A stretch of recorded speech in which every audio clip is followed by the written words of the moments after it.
Hay una frase que una madre le dijo a su hija cuando tenía 5 años. Lo único que tienes es tu voz. Se la repitió cientos de veces, miles. La grabó en el alma con fuego. Y la niña terminó creyéndola con cada fibra de su ser. Esa creencia la impulsó a la gloria. Y después la destruyó. Su nombre era María Callas. Y lo que su propia familia le hizo fue un crimen que nadie pagó. A los 4 años, su madre ya sabía que esa niña gorda y fea sería su boleto de salida. A los 17, la obligó a sentarse en las piernas de soldados nazis. A los 36, el hombre más rico del mundo la sedaba para usarla como quería. A los 53, murió sola en el piso de un baño de París. Sin que nadie la escuchara caer. Hoy vas a descubrir 4 cosas que la industria del espectáculo enterró durante décadas.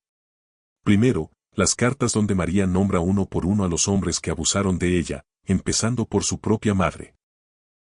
Cartas que su familia intentó destruir. Segundo, el secreto detrás de su transformación física. Cómo pasó de 100 kilos a 50 en un año. Y el precio que pagó su voz por esa metamorfosis. Tercero, una tumba sin nombre en un cementerio de las afueras de Milán. La tumba que María visitaba en secreto de noche. La tumba de su hijo, el hijo que Aristóteles Onassis se negó a reconocer. Y cuarto, el certificado médico que revela la verdadera causa de su muerte. Una causa que su familia ocultó durante 40 años y que transforma todo lo que creíamos saber sobre sus últimos días.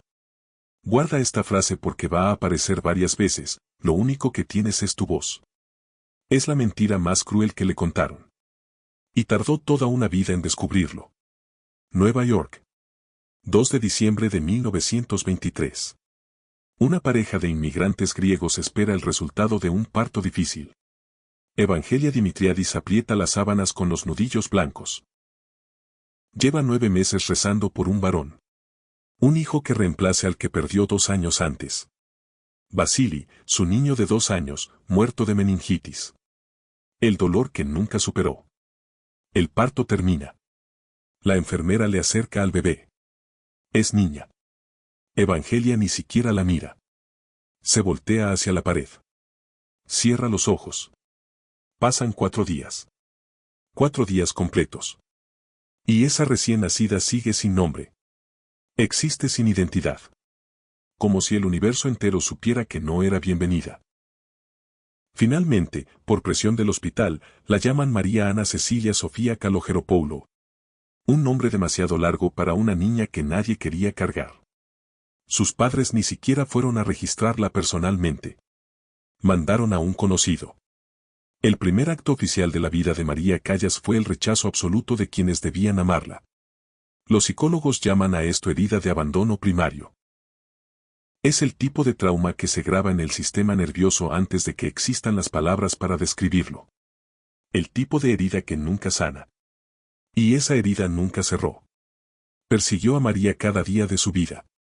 María creció siendo todo lo que su madre odiaba. Gorda. Miope. Con gafas gruesas que la hacían parecer un búho triste. Con acné que le cubría la cara. Torpe. Sin la belleza que Evangelia consideraba el único valor de una mujer. Su hermana mayor, Jackie, era otra historia. Delgada, de rasgos finos, simpática, la favorita absoluta. Evangelia la exhibía como un trofeo. María era la sombra. El error. La decepción viviente. Años después, cuando ya era la soprano más famosa del mundo, María dijo en una entrevista algo que helaría la sangre de cualquier madre.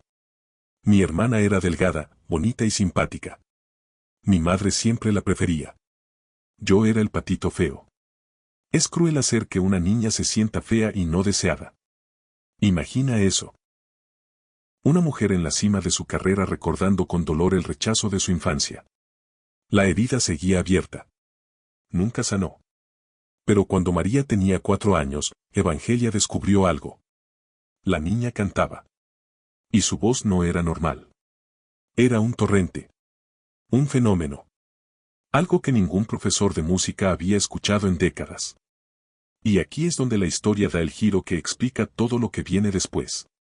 Evangelia no vio una hija con talento. No vio un don que había que nutrir con amor. Vio un producto. Una mercancía. Una forma de escapar de su matrimonio fracasado, de la pobreza que la ahogaba en Queens, de la vida gris que odiaba con toda su alma. Desde ese momento, la infancia de María terminó. A los 5 años comenzaron las clases de piano. No clases normales. Sesiones de 4, 5, 6 horas, sin descanso, sin juegos, sin la posibilidad de ser una niña. A los 8, las clases de canto. 8 horas diarias. A veces 10. Mientras otras niñas jugaban en los parques de Manhattan, María estaba encerrada en una habitación practicando escalas hasta que le sangraba la garganta. Hasta que se quedaba sin voz. Hasta que se desmayaba de agotamiento. Eres gorda, eres fea. Lo único que tienes es esa voz, le decía Evangelia. Y si la pierdes, no tendrás nada. Nadie te querrá. Nadie te mirará. Serás invisible. María la escuchó cientos de veces. Miles. Y terminó creyéndola. Esa creencia la impulsaría a la gloria. Y luego la destruiría. 1937, María tiene 13 años. El matrimonio de sus padres explota definitivamente. Evangelia toma una decisión que marcará el resto de esta historia, se lleva a María y a Jackie a Grecia, a Atenas, hacia un país que en pocos años será devorado por la guerra más destructiva de la historia humana. En Atenas, María ingresa al Conservatorio Nacional. Tiene 13 años, pero necesita 16 para entrar. Falsean su edad. Mienten en los documentos. Los profesores ignoran el crimen porque su voz es tan extraordinaria que rompe todas las reglas. Y aquí conoce a la única persona que la amaría sin condiciones. Elvira de Hidalgo. Soprano española retirada. Una mujer que había conocido la gloria de los escenarios europeos y ahora dedicaba su vida a enseñar. Elvira escuchó cantar a María por primera vez en una audición rutinaria. Y algo cambió en su rostro. Sus ojos se llenaron de lágrimas. Porque reconoció algo que nadie más veía.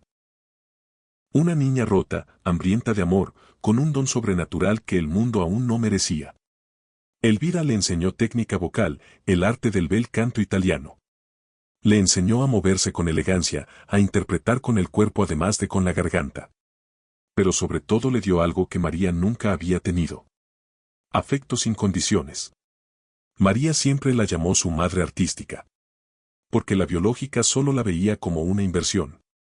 Pero el daño ya estaba hecho. María no sabía cómo recibir amor. No confiaba en él. Cada vez que alguien la trataba con ternura, una parte de ella esperaba el golpe. La traición. El momento en que le cobrarían la factura. Esa desconfianza la acompañaría siempre.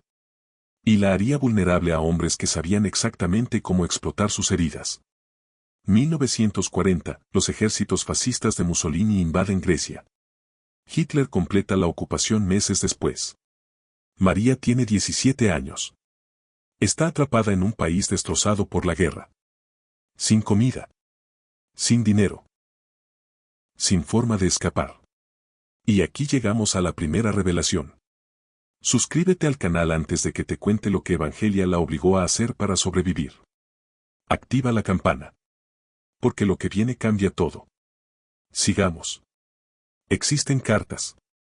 Cartas que María escribió años después. Cartas que su familia intentó destruir cuando ella murió. Cartas que la biógrafa Lindsay Spence encontró décadas más tarde mientras investigaba su libro. En esas cartas, María describe lo que su madre la obligó a hacer durante la ocupación nazi. Evangelia hacía lo que fuera necesario para conseguir comida de los soldados alemanes e italianos. Eso algunos biógrafos ya lo sabían. Lo que pocos se atrevían a contar es lo que intentó hacer con sus hijas. Spence lo escribió claramente, María estaba resentida con su madre por intentar ofrecerla a los soldados nazis a cambio de comida. La propia María escribió que su madre la llevaba a reuniones con oficiales alemanes. La obligaba a sentarse en sus piernas. Les permitía tocarla. Todo a cambio de latas de comida, de raciones militares, de la diferencia entre morir de hambre y sobrevivir un día más. María tenía 17 años. Era virgen. Era una niña que soñaba con cantar en la Scala de Milán. Imagina esa escena. Una adolescente gorda con acné sentada en las piernas de un soldado enemigo mientras su madre observa desde la esquina, calculando cuántas latas de comida vale la dignidad de su hija, midiendo el precio de cada caricia forzada. ¿Sabes cuál era la excusa de Evangelia? La supervivencia. Si no hacemos esto, morimos de hambre. Piensa en tu hermana. Piensa en mí. ¿Quieres que muramos? Usaba la culpa como arma. Convertía a María en responsable del bienestar de toda la familia. Una niña de 17 años cargando con el peso de mantener vivas a su madre y su hermana. Pero María encontró una forma de escapar de lo peor. Descubrió que si cantaba para los soldados, algunos se conformaban con eso. Su voz los hipnotizaba, los hacía olvidar por un momento que estaban en una guerra. Su voz la salvó de lo peor. Pero no del trauma. No de las manos que la tocaron. No de la mirada de su madre vendiéndola como ganado. Ese trauma la perseguiría toda su vida. La incapacidad de confiar en nadie.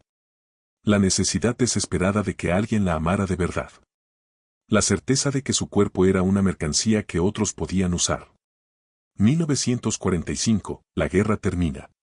María tiene 22 años y toma la decisión más valiente de su vida hasta ese momento, escapar de su madre. Vuelve a América, a Nueva York, a buscar a su padre. Cree que quizás él pueda darle lo que Evangelion nunca le dio. No funcionó. George era un fantasma. Distante, frío, incapaz de conectar emocionalmente con nadie. Pero en Nueva York sucede algo que cambia todo. María conoce a Giovanni Senatello, tenor retirado que ahora dirige la Arena de Verona. La escucha en una audición. No puede moverse durante varios segundos. Le ofrece un contrato inmediato. Italia la espera. Los escenarios más importantes del mundo la esperan. 1947, Arena de Verona. Agosto. María debuta cantando La Gioconda de Ponchielli. Tiene 24 años. Pesa casi 100 kilos. Lleva gafas gruesas que apenas puede disimular. No es hermosa por ningún estándar de la época. Pero cuando abre la boca, 3.000 personas contienen la respiración. El público se pone de pie. 15 minutos de aplausos. Flores lloviendo sobre el escenario. Esa noche María Callas deja de ser la niña rechazada de Nueva York. Se convierte en la divina. ¿Sabes qué significa la divina? No es solo un apodo. Es la forma más alta de alabanza en el mundo de la ópera. Significa que tu voz no es humana, que viene de otro lugar, que cuando cantas el cielo se abre y algo sagrado desciende. María odiaba ese apodo. Le parecía una ironía cruel. ¿Cómo podía ser divina una mujer que se sentía basura? ¿Cómo podía ser sagrada alguien a quien su propia madre había vendido a soldados nazis? Y esa misma noche conoce al primer hombre que la destruiría. Giovanni Battista Meneghini. Empresario italiano, fabricante de ladrillos, rico, 30 años mayor que ella. Meneghini vio en María exactamente lo mismo que vio su madre. Un producto con potencial ilimitado. Una inversión que podía multiplicarse 1000 veces. Comenzó a cortejarla. A llenarla de atenciones. A decirle que era hermosa cuando todo el mundo le decía que era gorda. A prometerle que cuidaría de ella. María, que nunca había conocido el amor real, confundió el control con la protección. Confundió la obsesión con la devoción. Pensó que finalmente alguien la amaba de verdad. Se casaron en 1949. María tenía 26 años. Él 53. Desde el primer día, el matrimonio fue un contrato comercial disfrazado de romance. Meneghini se convirtió en su manager exclusivo. Controlaba sus contratos, negociaba sus honorarios, administraba cada centavo que ella ganaba. Ponía todo a su nombre, las cuentas bancarias, las propiedades, los derechos de sus grabaciones. María trabajaba 18 horas diarias, ensayaba hasta el agotamiento, cantaba en los escenarios más exigentes del mundo. Y su marido se quedaba con la mayor parte del dinero. En una de sus cartas, María escribió algo devastador. Me robó más de la mitad de mi dinero al poner todo a su nombre desde el momento en que nos casamos. Fui una tonta y todo por confiar en él. En otra carta lo llamó un piojo sin un centavo que se había enriquecido a costa de su talento. Pero María seguía con él. Porque era lo único que conocía. Porque necesitaba creer que alguien la amaba. Porque la alternativa era aceptar que estaba sola en el mundo. Era el mismo patrón que había vivido con su madre. Control disfrazado de protección. Explotación disfrazada de amor. María no lo reconocía porque era lo único que conocía. 1950 a 1957. Los años dorados. María conquista todos los escenarios que importan, la Scala de Milán, el Covent Garden de Londres, el Metropolitan Opera de Nueva York, la Ópera de París. Tosca, Norma, La Traviata, Lucía di Lammermoor, Medea. Cada papel que interpreta se convierte en la versión definitiva. Pero algo la carcome por dentro. Sigue siendo, a sus propios ojos, la niña fea que su madre despreciaba. El mundo la adora por su voz. Pero ella quiere que la adoren por algo más. Quiere ser bella. Quiere que alguien la mire y la desee, no por lo que sale de su garganta, sino por lo que es. Y entonces toma una decisión que cambiará todo. 1953, María decide transformarse. Aquí viene la segunda revelación. El secreto de su metamorfosis y el precio que pagó su voz. En menos de un año, María pierde 36 kilos. De 100 a 54. Una pérdida que desafía toda lógica médica de la época. El mundo quiere saber su secreto. Durante décadas circuló un rumor perturbador: María había ingerido voluntariamente una tenía. Un parásito intestinal. Un gusano que devora los nutrientes de todo lo que comes. Una práctica que existía desde el siglo XIX, mujeres desesperadas por adelgazar tragando huevos de parásitos en cápsulas. ¿María lo hizo a propósito? La respuesta llegó en 2014. Nadia Stansiov, su chef personal durante años, reveló la verdad en una entrevista. María no ingirió la tenía a propósito. Se infectó por accidente. Su dieta era extrema, casi exclusivamente carne cruda, steak tartar, carnes apenas cocidas, nada de pan, nada de pasta, nada de azúcar. Solo proteína y vegetales sin condimentar. Stansiov confesó que tanto ella como María se infectaron repetidamente por el consumo de carne poco cocida. No fue un plan diabólico. Fue el efecto secundario de una dieta brutal impulsada por la desesperación de ser bella. Pero hay algo más oscuro detrás de esa transformación. La presión no venía solo de ella. Venía de todos los hombres que la rodeaban. Meneghini le insinuaba constantemente que su peso era un obstáculo. Los directores de los teatros le sugerían que adelgazara.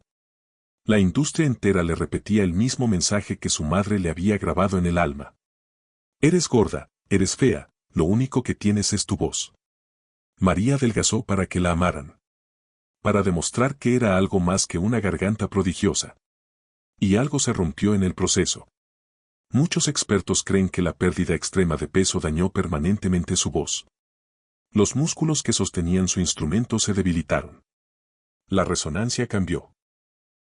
La potencia disminuyó.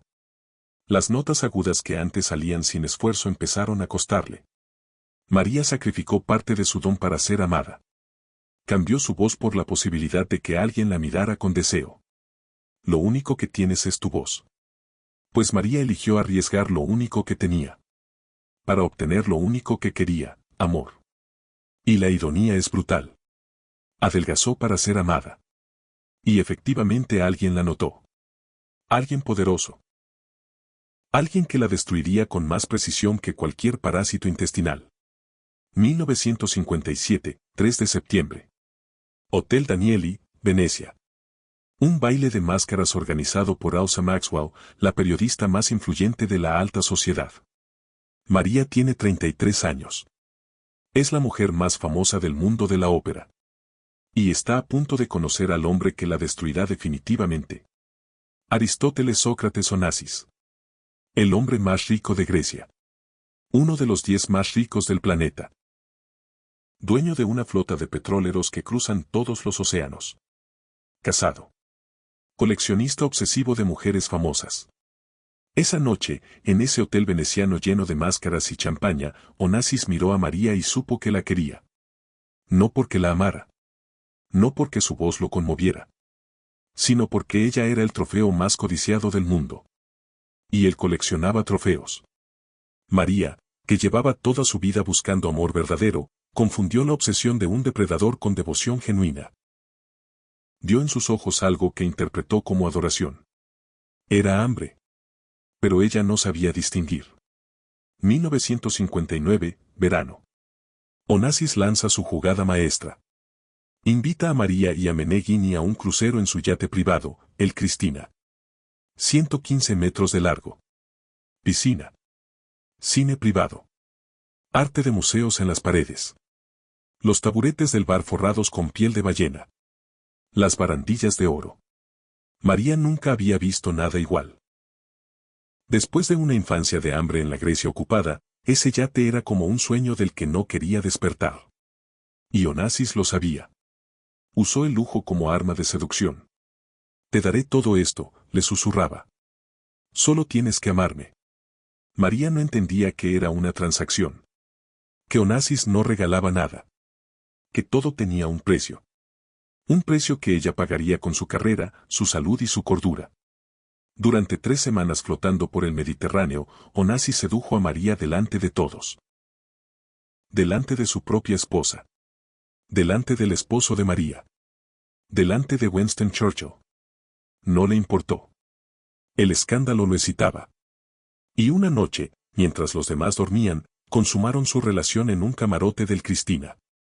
María escribiría después, me entregué en cuerpo y alma. Necesitaba afecto y ternura. Le dije, soy toda tuya, haz conmigo lo que quieras. Esa frase resume todo lo que necesitas saber sobre María Callas. Una mujer tan hambrienta de amor que se entregaba sin condiciones a quien le mostrara migajas de afecto. Una niña rota dentro de un cuerpo adulto buscando eternamente lo que su madre le negó. ¿Tú crees que María sabía lo que le esperaba? ¿O crees que en algún momento genuinamente pensó que Onassis la amaba? Déjame tu respuesta en los comentarios. Porque lo que viene ahora revela quién era realmente ese hombre. El 3 de noviembre de 1959, María deja oficialmente a Meneghini. Renuncia a una década de matrimonio. Renuncia a gran parte de su carrera. Se convierte en la amante oficial de Aristóteles Onassis. El mundo enloqueció de escándalo. La llamaron rompehogares, mujer de la calle, traidora. Nadie le preguntó su versión. Solo la condenaron. Pero a María no le importaba. Por primera vez en su vida creía estar enamorada de verdad. Creía haber encontrado al hombre que la amaría como merecía. Y aquí es donde la historia se convierte en un infierno. Lo que nadie sabía es lo que pasaba cuando las cámaras se apagaban. Lo que Onassis le hacía a María en la intimidad de sus yates y mansiones. La biógrafa Lindsay Spence encontró diarios de amigos íntimos de María, personas que registraron sus confesiones durante años. Y lo que descubrió destruye la imagen romántica que el mundo tenía de esa relación. María confesó que Onassis la amenazaba físicamente. La controlaba obsesivamente. La humillaba en público cuando bebía demasiado. Le gritaba delante de los sirvientes. Pero lo más perturbador es lo que hacía en privado. Onassis le daba sedantes. Pastillas que la dejaban inconsciente. Y cuando María no podía resistirse, él hacía lo que quería con ella. María dormida. Inconsciente. Y ese hombre haciendo con su cuerpo lo que quisiera. Encuentros que ella no recordaba después. Encuentros que nunca consintió. Era abuso. Una y otra vez. Durante años. Y hay algo que hace esto aún más devastador. María conocía esas pastillas. Sabía lo que hacían. Y aún así las tomaba cuando él se las ofrecía. ¿Por qué? Porque parte de ella quería no sentir. Quería desconectarse de un cuerpo que siempre la había traicionado. El cuerpo gordo que su madre despreciaba. El cuerpo que los soldados nazis tocaron. El cuerpo que nunca le pareció suficiente. Las pastillas eran una forma de desaparecer. De dejar de existir por unas horas. Y si Onassis la usaba mientras tanto, quizás era el precio justo por un poco de paz. Es devastador pensarlo así. Pero es la realidad de muchas víctimas de abuso prolongado. Aprenden a disociarse. A separar el cuerpo de la mente. A sobrevivir yéndose a otro lugar mientras el horror sucede. Y María seguía con él. Porque lo amaba. Porque necesitaba creer que alguien la amaba. Porque la alternativa era aceptar que había destruido su vida por un monstruo. Y entonces sucedió lo imperdonable. 1960, primavera. María descubre que está embarazada. Por primera vez en su vida siente algo parecido a la esperanza verdadera. Un hijo. Una familia. Todo lo que nunca tuvo. Cancela sus compromisos profesionales. Se cuida como nunca antes. Deja el alcohol, deja el tabaco. Sueña despierta con ese bebé. En sus cartas de esa época escribe sobre el futuro por primera vez en años. Describe la habitación que decorará para el niño. Los nombres que considera. Las canciones de cuna que le cantará. Quiero darle todo el amor que a mí me negaron, escribió. Quiero que sepa desde el primer momento que es deseado, que es bienvenido, que existe alguien en el mundo que lo ama sin condiciones. ¿Recuerdas cómo empezó su propia vida? Sin nombre durante 4 días. Sin que nadie la mirara. Sin que nadie la abrazara. María quería hacer todo diferente. Quería ser la madre que Evangelia nunca fue. Caro Onassis no compartía su entusiasmo. Ya tenía herederos de su matrimonio. Un bastardo con su amante le complicaría todo. Le exigió a María que abortara. Ella se negó. Fue la primera vez en toda su relación que le dijo que no. Que defendió algo que quería. Que se atrevió a contradecirlo. Y aquí llegamos a la tercera revelación, la tumba sin nombre en el cementerio de Milán. El 30 de marzo de 1960, en la clínica Dezza de Milán, María Callas dio a luz. Estaba prácticamente sola. Solo la acompañaba su doncella fiel. Onassis no estaba ahí. Se había negado a acompañarla, a reconocer al bebé, a tener nada que ver con lo que él llamaba esa complicación. El parto fue difícil. María estaba en el 8º mes. El bebé nació prematuro, con problemas respiratorios severos. Lo trasladaron de emergencia a otro hospital. María quedó bajo los efectos de la anestesia. Sola en una cama de hospital. Esperando noticias. Cuando despertó, el doctor le dio la peor noticia posible. Su hijo había muerto. Insuficiencia respiratoria. Apenas había vivido unas horas. María nunca pudo verlo. Nunca pudo abrazarlo. Nunca pudo despedirse. Las enfermeras le dijeron que el bebé era hermoso, que tenía los ojos oscuros de su madre, que en las pocas horas que vivió parecía tranquilo. Pero María nunca lo vio. Se lo llevaron antes de que pudiera tocarlo. Lo enterraron antes de que pudiera decirle adiós. El niño fue enterrado en un cementerio de las afueras de Milán. No lo registraron como hijo de Onassis. No como hijo de Callas. Lo llamaron Omero Lengrini. Un nombre falso para ocultar la vergüenza de los poderosos. El conductor de María durante años, Ferruccio Mesadri, reveló en sus memorias algo desgarrador. María visitaba esa tumba en secreto. De noche. Cuando nadie podía verla. Llegaba en un auto con los vidrios oscuros. Caminaba hasta la lápida pequeña. Sacaba un pañuelo de encaje. Limpiaba el polvo con una delicadeza infinita. Y cantaba. Cantaba romanzas de Puccini, arias de Verdi, las mismas piezas que la habían hecho famosa en los escenarios del mundo. Pero ahora las cantaba para un público de uno. Para un hijo que nunca la escuchó. Imagina esa escena. La voz más bella del mundo.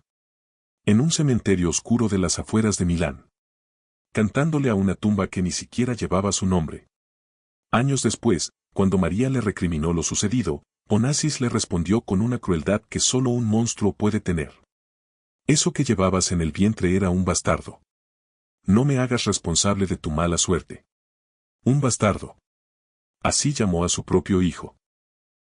El hijo que ella lloró en secreto durante el resto de su vida. 1968, octubre. María tiene 44 años. Lee el periódico una mañana en París. Y descubre que su vida acaba de terminar. Aristóteles Onassis se casa con Jacqueline Kennedy. La viuda del presidente asesinado.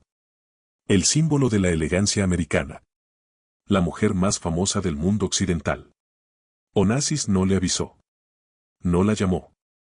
No tuvo la decencia mínima de advertirle antes de que lo leyera en la prensa. María se enteró como cualquier extraño. Como si 9 años de su vida no significaran nada. Ella, que había sacrificado su carrera por ese hombre. Que había perdido un hijo por ese hombre. Que había soportado años de abuso por ese hombre. No existía. Había sido borrada de la historia como si nunca hubiera estado ahí. Primero perdí peso, luego perdí mi voz, y ahora he perdido a Onassis, le dijo a un periodista que la encontró llorando en un café de París. 3 oraciones. La biografía completa de María Callas comprimida en 3 oraciones. Los años que siguieron fueron una caída lenta y devastadora. 1974, María intenta una última gira mundial junto a un tenor que fue su amante en algún momento. 2 glorias del pasado tratando de recuperar lo irrecuperable. Fue un fracaso artístico. Su voz temblaba. Perdía notas. El público la miraba con pena. El último concierto fue el 11 de noviembre de 1974, en Sapporo, Japón. El lugar más lejano posible de todo lo que conocía. Esa noche, en ese teatro del otro lado del mundo, María Callas cantó en público por última vez. Tenía 50 años. Y sabía que era el final. París, 1975. María se recluye en su apartamento de la avenida Georges Mandau. Un piso enorme con vista al Trocadero. Demasiado grande para una mujer sola. Su única compañía son 2 sirvientes fieles y sus perros. No recibe visitas. No contesta el teléfono. Se ha convertido en un fantasma. Comienza a automedicarse con sedantes. Los mismos que Onassis usaba con ella. Ahora ella los usa para no sentir. Para dormir sin soñar. Para escapar de los recuerdos que la torturan. Sus amigos que logran entrar encuentran a una mujer irreconocible. Demacrada. Con la mirada perdida. Las manos temblorosas. Como si ya estuviera muerta pero su cuerpo no se hubiera enterado. Los vecinos del edificio comentaban que escuchaban música de ópera a las 3 de la madrugada. Grabaciones de la propia María en sus años de gloria. La voz joven y poderosa resonando en un apartamento donde la mujer que la había producido ya no podía hablar sin que le temblara la garganta. Era como si María estuviera asistiendo a su propio funeral. Y aquí llegamos a la cuarta y última revelación, el certificado médico que revela la verdadera causa de su muerte. Durante décadas, el mundo creyó que María Callas murió de un infarto. Un fallo cardíaco súbito. Natural. Una forma casi poética de terminar. Pero en 2002, 25 años después de su muerte, su médico personal Mario Giacobazzo reveló algo que lo cambia todo. María padecía dermatomiositis. Una enfermedad autoinmune que destruye los músculos del cuerpo. Todos los músculos. Incluyendo los de la laringe. Incluyendo los del corazón. Investigadores de la Universidad de Bolonia analizaron los últimos videos de María. Su postura encorvada, su forma extraña de respirar levantando los hombros en vez de expandir el pecho, la debilidad visible de sus músculos. Todo confirmaba el diagnóstico. María Callas no perdió la voz por estrés emocional. La perdió porque una enfermedad estaba destruyendo los músculos de su laringe desde adentro. Pero descubrieron algo más perturbador. María había dejado de tomar sus medicamentos. Sin el tratamiento, la enfermedad avanzó sin control. Su cuerpo se consumió. ¿Por qué dejó el tratamiento? Nadie lo sabe con certeza. Algunos creen que ya no le importaba vivir. Que después de perder a Onassis, después de perder a su hijo, después de perder su voz, no le quedaba nada por lo que luchar. Una forma de rendirse sin violencia. Dejar que el cuerpo hiciera lo que quisiera. 16 de septiembre de 1977. París. María tiene 53 años. Esa mañana se despierta con un dolor punzante en el costado izquierdo. Un dolor que conoce, que ha sentido antes. Pero esta vez es diferente. Más intenso. Más definitivo. Intenta levantarse. Intenta llegar al baño. Sus piernas no responden como deberían. Cae al piso. Su sirvienta la encuentra minutos después tirada en el suelo del baño. Ya no responde. Ya no respira. Cuando llega el médico, María Callas ya está muerta. Murió sola. En un baño. Lejos de los escenarios que la adoraron. Lejos de los hombres que la usaron. Lejos del hijo que nunca pudo abrazar. La voz más bella del siglo XX se apagó sin que nadie la escuchara. ¿Sabes cuál fue el último sonido que hizo María Callas? Un golpe. El golpe de su cuerpo contra el suelo de mármol del baño. Ni una nota. Ni una palabra. Solo el sonido sordo de una mujer cayendo. Después de toda una vida llenando teatros con su voz. Murió en silencio. En su funeral asistieron cientos de personas. Cantantes, directores, periodistas, admiradores que lloraban como si hubieran perdido a alguien de su propia familia. Pero ninguno de los hombres que la destruyó tuvo la decencia de aparecer. Meneghini no fue. Onassis ya estaba muerto. Ninguno de los empresarios que se enriquecieron con su talento se molestó en asistir. Solo estaban los admiradores. Los que la amaban de lejos. Los que nunca la tocaron, nunca la usaron, nunca la traicionaron. Sus cenizas fueron esparcidas en el mar Egeo. El mar de Grecia. El país de Onassis. El país donde perdió a su hijo. María Callas nunca tuvo paz. Ni cuando respiraba ni cuando dejó de hacerlo. Hoy, casi 50 años después de su muerte, sigue siendo la soprano más famosa de la historia. Sus grabaciones se venden por millones. Su cara aparece en sellos postales de una docena de países. La película con Angelina Jolie ha devuelto su historia al centro del mundo. Pero esa película cuenta solo una parte. No cuenta lo que su madre le hizo durante la guerra. No cuenta lo que Onassis le hacía cuando dormía. No cuenta la tumba sin nombre en las afueras de Milán donde un hijo sin apellido espera a una madre que nunca volverá. No cuenta que María Callas fue una niña que solo quería ser amada. Y que el mundo, en vez de amarla, la devoró. Lo único que tienes es tu voz. Esa frase la persiguió toda su vida. Y al final resultó ser la mentira más cruel que le contaron. María Callas tenía mucho más que su voz. Tenía un corazón capaz de amar sin límites. Tenía una voluntad de hierro que la sacó de la pobreza y la ocupación nazi. Tenía sueños de familia, de hijos, de una vida normal lejos de los escenarios. Pero nadie la dejó tenerlos. Su madre la convirtió en mercancía antes de que aprendiera a leer. Su primer esposo la robó mientras fingía protegerla. El amor de su vida la destruyó sistemáticamente durante una década. Y la industria que la aplaudió de pie la olvidó en cuanto dejó de ser útil.